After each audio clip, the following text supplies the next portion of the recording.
से सीधी अपने घर आई और घर आते ही वो अपने कमरे में चली आई। कमरे में आकर वो कुछ देर बेड पर लेट के फिर वो उठकर अपने लिए चाय बनाने किचन में उसकी मम्मा पहले से दोपहर का खाना बना रही थी। उसका सता हुआ चेहरा देख वो परेशान हो गई। उसके पास आई, बेटी क्या हुआ तुम्हें? तुम्हारी आंखें क्यों सूजी हुई हैं? उसने बेसाख्ता अपनी आंखों को छुआ, फिर मसनूई हंसी हंसकर बोली, मम्मा कुछ नहीं हुआ, आज थोड़ा सर में दर्द था, चाय बनाने आई हूँ। के बंद से केटली निकालते हुए सरसरी से अंदाज में बोली, फिर उसमें पानी पत्ती और दूध डालते हुए कई नक्खियों से माँ को देखा। मुग्धा मेरे झूठ का मम्मा को पता तो नहीं चला? मम्मा के चेहरे पर ऐसा कोई असर ना देखकर वो चाय दम पर रखने लगी। मम्मा मैं नहा लूँ फिर आकर चाय पीती हूँ। मम्मा फ्रिज का दरवाज़ा थामे उसे जाता हुआ देख रही थी। वो ये बोलकर अपने कमरे में कपड़े लेने चली आई। वो कपड़े लेकर बाथरूम चली गई। उसने नल खोला, अपना चेहरा धोया, वो वहीं खड़े खड़े रोने लगी। आज जो कॉलेज में उसके साथ हुआ, क्या वो कभी भूल पाएगी या उसके बस में था वो ये वाक़या नज़रअंदाज करती? क्या वो कभी वापस कॉलेज जा सकेगी? कितना बुरा किया आज ईमान ने मेरे साथ, और सब खड़े तमाशा देखते रहे। किसी ने भी तो उसे नहीं रोका, कोई तो उसे रोकता इतना बुरा सलूक करने पर। कोई तो उससे पूछता नहीं मैं अब कॉलेज नहीं जाऊँगी। वो दिल ही दिल में सोचती हुई आँसू बहाती रही, अगर ना गई तो उस दुश्मनी जाँ को कैसे देखूँगी।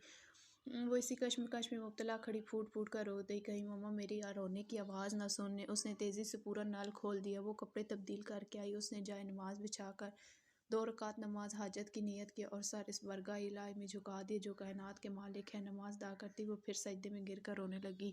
ऐ अल्लाह तू जानता है मैं उसके बिना नहीं जी सकती, मेरे बस में नहीं उसे भूल जाना, और मैं ये भी जानती हूँ वो मेरा कभी नहीं हो सकता, तो फिर मैं उस दिल का क्या करूँ जो ये मेरे इख्तियार में ही नहीं। मेरे दिल को सुकून दे या मुझे इतनी हिम्मत दे मैं उसे भूल जाऊँ, या फिर उसे मेरा कर दे। अगर वो मुझे ना मिला तो मैं सारी उम्र उसके लिए रोती रहूँगी। कभी अपने गुनाह तो मुझे नज़र ही नहीं आएंगे। मेरे आंसुओं को खालिस कर दे कि मैं सिर्फ तेरी याद में आंसू बहा सकूँ। क्यों मैं किसी नामहरम के लिए रोती हूँ, या फिर उसको मेरा महरम कर दे। ऐ मेरे मालिक तेरे इख्तियार में तो सब कुछ है। तू कुन फयकुन का मालिक है। तू जो इशारा करता है दुनिया कोई भी ताकत उसे रोक नहीं सकती। या मेरा दिल उसकी मोहब्बत से फेर दे, वो मुझे एक पल के लिए भी याद ना आए। ऐ अल्लाह ये अज़ियत मुझसे बर्दाश्त नहीं होगी। मुझे बिखरने से तू ही बचा सकता है। मैं लाख कोशिश भी करूँ उसे भुलाने में कामयाब नहीं हो सकती। वो बिलख बिलख कर रोती रही, गिड़गिड़ाती रही, खुद रोती खुद ही चुप हो जाती। वो अपने माँ बाप से छुप कर रोती, वो उन्हें अजियत नहीं देना चाहती थी। फिर कितने सारे दिन गुजर गए, वो कॉलेज नहीं गई। उसकी माँ पूछ पूछ कर था कि आखिर तुझे क्या हुआ, तू क्यों इतनी उदास है, तेरी आंखें क्यों इतनी तकलीफ में? वो माँ की बात पर हल्का सा मुस्कुराती, मम्मा ऐसा कुछ भी नहीं है, आपको ऐसा लगता है। वो सरासर झूठ बोलती। मम्मा मुतमईन होती या नहीं, पर खामोश ज़रूर हो जाती है।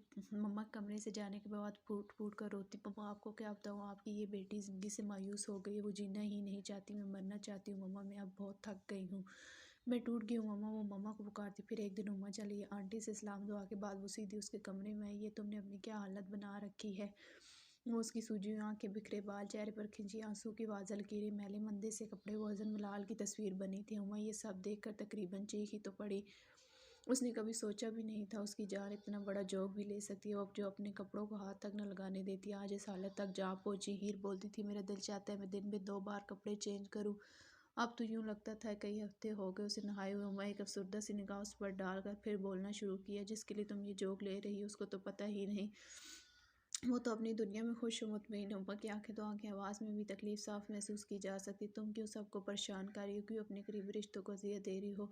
एक ही बार क्यों नहीं गला घोंट देती सबको? एक ही बार मार दो हम सबको। नहीं हम तुम्हारी ये हालत दे सकते। आज आंटी अंकल कितने दुखी हैं, जानती हो किस लिए? तेरे लिए। वो आती उस पर बरस पड़ी, उमंग को गले लगाते हुए रो पड़ी। मुझे समझाने थी उसकी बिखरी हालत देखकर पर भल के भी सकती मैं, खुदा के लिए खुद को संभालो, तुम्हारी ये हालत आंटी अंकल से बर्दाश्त नहीं कर सकेंगे, उनको इज़्ज़त मत दो। क्या इसलिए उन्होंने तुझे पाल कर जवान किया? हुमा हीर के बालों को कैचर लगाते हुए समझाने की कोशिश करने लगी। हुमा मैं क्या करूं, मेरे बस में ये नहीं है, मैं चाह कर भी कुछ नहीं कर सकती। हुमा ने अपनी रोती बिलखती कज़न को अपने दिल के करीब कर लिया। मैं तुम्हारी फीलिंग्स समझती हूँ मेरी जान, ये पर जोग उनके लिए लिया जाता है जो इसके लायक हो। वो तुम्हारी कदर कभी नहीं करेगा। वो सुहाग इंसान है, क्या देखा है तुमने उसमें?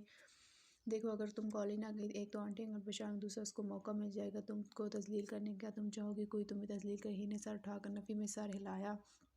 तो तुम अच्छे बच्चों की तरह कल कॉलेज जाओगी? ओके ओके आऊँगी, मुझसे भी ये अब ये अजियत बर्दाश्त नहीं हो रही। हार मारने वाले अंदाज में मोल ली। हुमा ने उसे गले से लगाकर प्यार किया।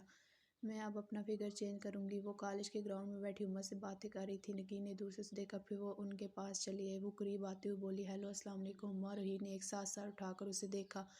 वालेकुम अस्सलाम। उम्मा धीरे से मुस्कुरा कर बोली। हीर ने भी अपने सर को जंबिश दी। क्या मैं आप लोगों को ज्वाइन कर सकती हूँ? वाई नॉट, दोनों ने एक ज़बान में बोला।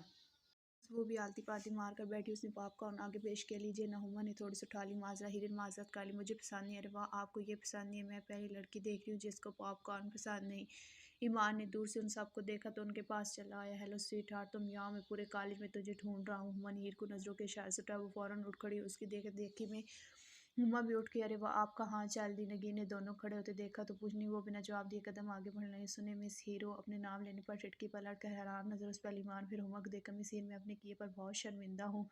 उस दिन पता नहीं मुझे क्या हुआ था, मैंने बहुत गलत किया आपके साथ। वो शर्मिंदा से अंदाज में बोल रहा था। वो खामोश सर झुकाए उसकी बातें सुन रही थी। मोले में साहब खामोश क्यों हुए? वो बेचैनी से बोला। ही ने अपना सर झटका, फिर उसने खुद को कहते सुना, मिस्टर, मैं तुम्हें कभी माफ़ नहीं करूँगी। मैं तो क्या, मेरा रब भी तुम्हें माफ़ नहीं करेगा। जिस तरह तुमने मेरे सबके सामने तजलील की गई, मेरा रब सबके सामने तुम्हारी तजलील करेगा। मेरा ईमान है मुकाफाते में, पर जिस दिन तुम ठुकराए जाओगे तब आना, तब मैं सोचूंगी आगे क्या करना है। वो ईमान को हैरान और परेशान छोड़कर उसने अपने कदम आगे बढ़ा लिए।